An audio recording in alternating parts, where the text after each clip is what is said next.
We are back here on the Wild and Woolly Girl Talk for the holidays. Debbie and I are like, Wild and Woolly. A little wild and woolly today. Susan Eison has joined us. Thank you very much for joining us. And what are we talking about today?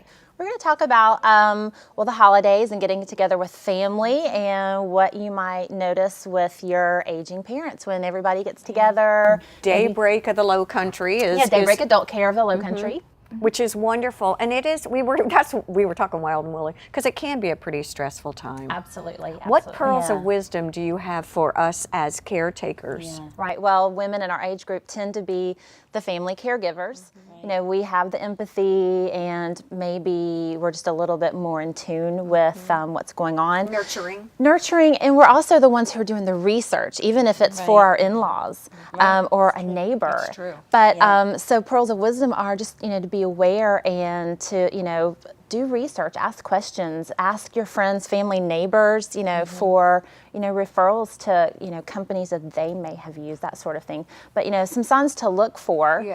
First of all is, you know, just some decline. Maybe it may not be, you know, mental decline, but it might be if your mom was very meticulous and she got up every morning and dressed, even after retirement, or if she didn't go to work every day, but she got up and did her hair, makeup, was very well dressed, and her house was clean and organized. And, you know how your parents are, you know their behaviors, and you notice something's off. She's got spots on her shirt. What? That's not my mom. Is the holiday season a time where the kids are around moms and dads and you might notice that kind of thing? Right, or kids are coming in from out of town and maybe you're seeing mom and dad every day.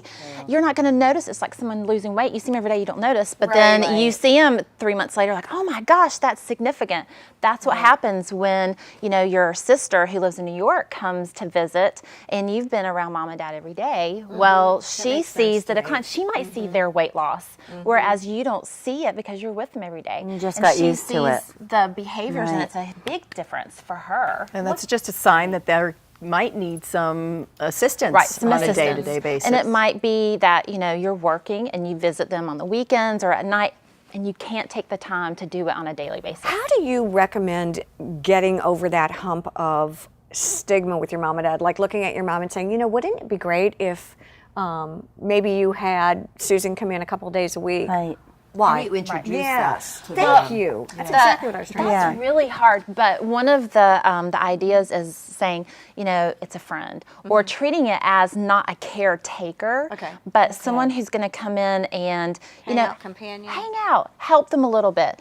Help them do things they used to do, and say, you remember you used to love to play bridge, but you can't drive yourself there anymore, and I'm working. You know, there's a bridge club at the senior center, or you know, your friends at the country club are playing bridge. Wouldn't you like to go today? And that could be a really nice introduction to this caregiver to take her somewhere where she used to go, or he used to go, you know, meet the guys for coffee. But he can't get there, and he doesn't want to tell his buddies, oh, I can't drive anymore. Because so literally, you'll pick them up and take them places. That makes a difference. Gift. It's almost like presenting it as a gift. Absolutely, as a gift. And we do gift certificates. See, that would be, that's a good way of doing that. Like you're saying, I'd really just, it's like if somebody gave me a gift certificate to have my house cleaned or something like that, it's like, thank you. Do they ever do that with folks who aren't maturing and aging? Do you ever do it with new moms? Or? Absolutely, new moms. That could be kind of cool. Well, respite care, it could be for folks who are, you know, maybe they're having surgery, women who have breast cancer,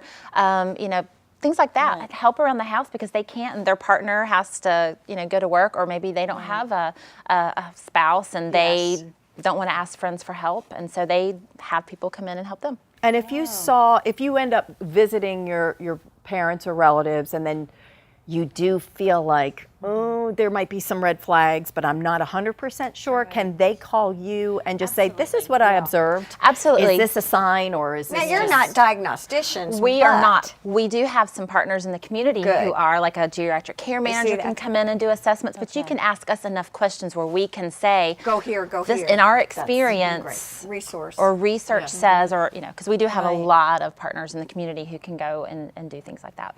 We like your hair, and congratulations on being a brainiac. Stay with us. We'll be right back here on Girl Talk.